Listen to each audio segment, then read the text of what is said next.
अस्सलामुअलैकुम वरहमतुल्लाहि वबरकातुहू। कैसे हैं आप सब लोग? उम्मीद है ईमान और सेहत की बेहतरीन हालत में होंगे इंशाअल्लाह ताला।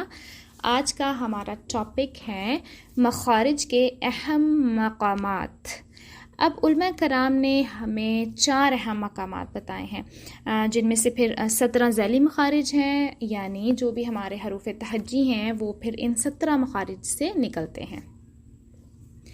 सबसे पहले जो मकाम है हमारे पास वो होता है जी जौफ। जौफ किसे कहते हैं? जौफ कहते हैं मुंह और हल्क के अंदर का खाली हिस्सा।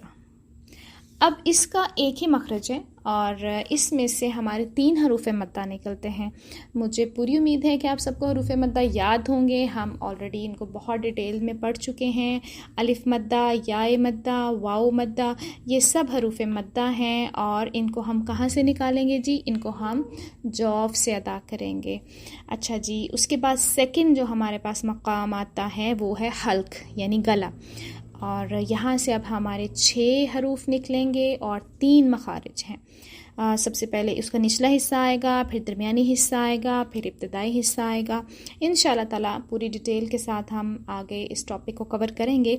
अभी मैं आपको बस मेन बातें बता रही हूँ इन मकामात की।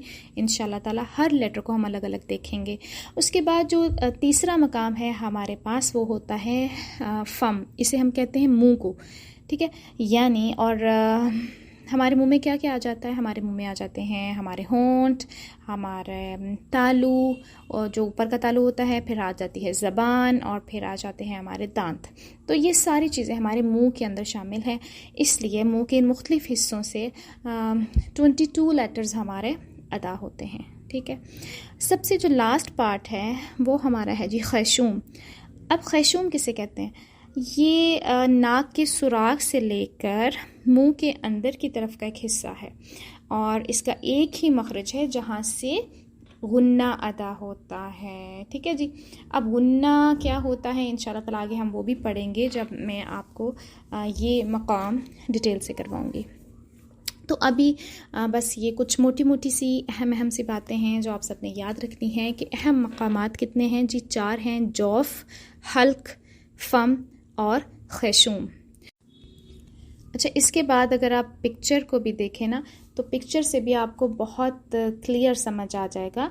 देखिए, सबसे पहले ये खैशूम की तरफ देखें। ये नाक के ऊपर मैंने एक डॉट सा बनाया हुआ है और ये जो डॉट है ये बिल्कुल वही है जैसे कि मैंने अभी आपको एक्सप्लेन किया कि नाक के सुराख से लेकर मुंह के अंदर की तरफ का हिस्सा, और यहाँ से फिर हम क्या अदा करते हैं? यहाँ से हम अदा करते हैं जी गुन्ना, ठीक है।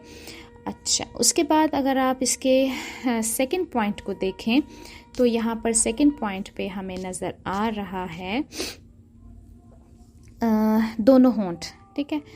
दोनों होंठ भी बहुत आसानी से आपको समझ आ जाएंगे। थर्ड सेंटर में एक लाइन है जिसको हमने लिखा हुआ है अल-हनकुल आला, यानी ऊपर का तालू।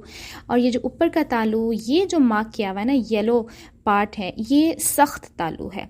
और उसके बाद ऊपर का एक और तालू भी है जो इसके पीछे आ रहा है थोड़ा सा, वो जो रेडिश में आपको नज़र आ रहा है, थोड़ा पिंक और रेड में, ये है जी ऊपर का तालू, लेकिन ये नर्म हिस्सा होता है। डिफरेंट जगह आपको बता दी गई हैं क्योंकि आगे जो हम हरूफ पढ़ेंगे वो डिफरेंट मकामात से निकल रहे हैं। कोई सख्त तालू से निकल रहा है, कोई नर्म तालू से निकल रहा है, तो इसलिए ये आपको एग्जैक्ट पोजीशन पता होनी चाहिए। और फिर आ जाता है जी जौफ। जौफ जैसे कि मैंने बता दिया कि मुंह और हल्क के अंदर का दरमियानी हिस्सा होता है। और फिर सबसे लास्ट में देखिए हल्क आ जाता है। याद रखें ये हल्क है, ये हमारी पूरी गर्दन नहीं है, क्योंकि जब भी हम हल्क को इमेजिन करते हैं ना तो हमारे माइंड में सबसे पहले पूरी गर्दन आ जाती है। तो गर्दन नहीं हमने अपने माइंड में लेकर आने। गर्दन तो हमारी बहुत लंबी होती है और जो हमारा हल्क होता है ना वो तकरीबन 1-1.5 इंच का बस पोर्शन होता है जहाँ से फिर डिफरेंट लेटर्स निकलते हैं। तो ये थोड़ी सी डिटेल थी। इंशाल्लाह ताला नेक्स्ट लेक्चर में हम अब कवर करेंगे हल्क को, क्योंकि जो जौफ के लेटर्स हैं वो तो हम ऑलरेडी कर चुके हैं, हरूफ मद्दा, ठीक है जी। अपना बहुत ख्याल रखिएगा, दुआ में याद रखिएगा। जज़ाकमुल्लाहु खैरन कसीरा।